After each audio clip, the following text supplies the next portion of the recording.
दोस्तों आज हम महिंद्रा एंड महिंद्रा फाइनेंस का चार्ट एनालाइज करने वाले हैं। और ये चार्ट मैंने इसलिए चुना है कि वो एक ही जोन में बहुत दिनों से ट्रेड कर रहा था। पिछले जुलाई से इस जुलाई तक यानी एक साल एक ही प्राइस यानी 300 और 250 ये जो रेंज है इसके बीच ही ट्रेड कर रहा था।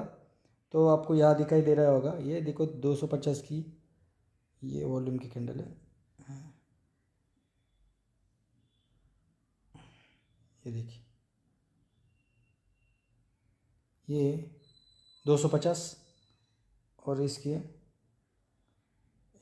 और ये देखिए ये है 310 की, यानी 250 और 300 के आसपास ही ट्रेड कर रहा था।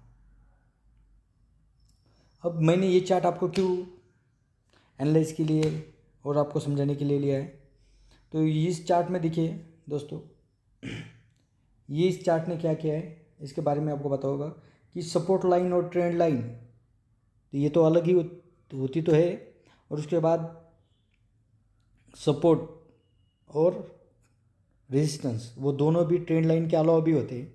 ये समझाने के लिए मैंने आपको ये चार्ट लिया है। ये जो आपको दिखाई दे रहा है ये हाई है दोस्तों और ये लो है। ये जो चार्ट है देखिए ये इस तरह से जाके फिर वापस, इस तरह से जाके फिर वापस, या फिर वापस आके फिर वापस यहाँ तक आए, यानी ये जो रेजिस्टेंस है उसका ये रेजिस्टेंस है। फिर ये बाद में ये जो सपोर्ट था ये भी रेजिस्टेंस बना, बाद में नीचे आया, फिर यहाँ सपोर्ट बना, फिर यहाँ रेजिस्टेंस बना, और ये लगातार इस तरह से रेजिस्टेंस लेके आता है। और हम ट्रेड ले कहाँ पे और रेजिस्टेंस कहाँ पे और हमारा सपोर्ट कहाँ पे, इसमें ही आदमी चकरा जाता है। क्योंकि इतनी जो जगह है इसमें ट्रेड घूम रहा है। ऊपर ये रेजिस्टेंस लाइन आ रही है, फिर से देखिए मैं फिर से रिफ्रेश कर देता हूँ।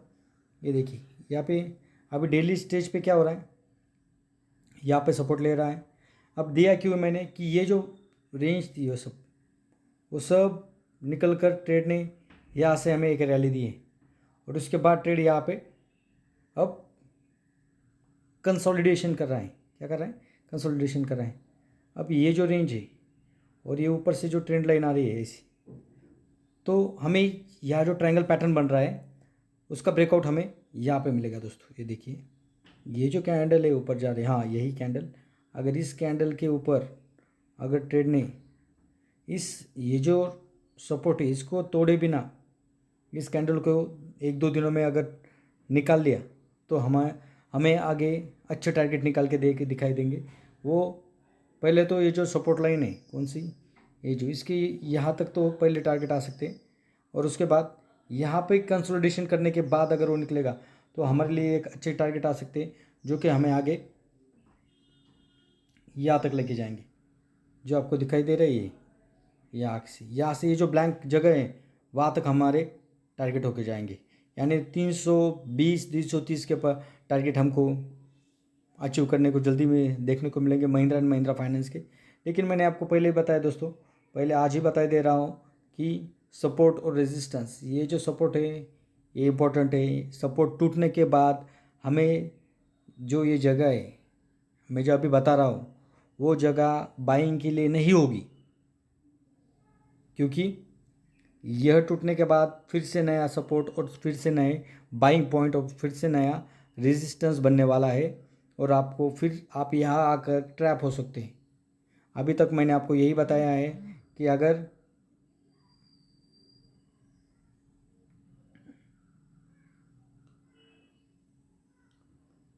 आप यहाँ पे एंट्री लेते हैं तो फर्स्ट आपका यही टारगेट होगा जो यहाँ से होगा, यानी 5-10 रुपये का ट्रेडर के लिए टारगेट होगा, और जो स्विंग ट्रेडर है उनके लिए तो यही उनका टारगेट होगा।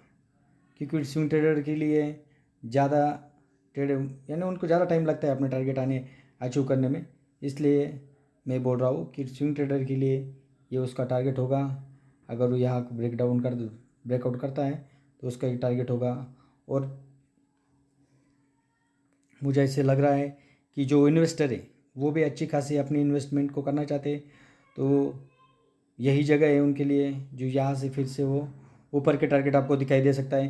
क्योंकि एक साल का कंसोलिडेशन अभी ब्रेकआउट होने वाला है, और जो ब्रेकआउट होगा तो वो आपको अच्छी रेंज दिखाई देगी, क्योंकि मैंने आपको पहले ही बताया है कि ये जो कंसोलिडेशन का जो एरिया है वो यहाँ से इस पॉइंट से इस पॉइंट के था। ये जो आपको दिख रहा है रेक्टेंगल पैटर्न, ये सब कंसोलिडेशन का पीरियड था, और अब इसके ऊपर निकला तो आपको आने वाले दिनों में अच्छे से अच्छी रेंज दिखाई देने वाली है।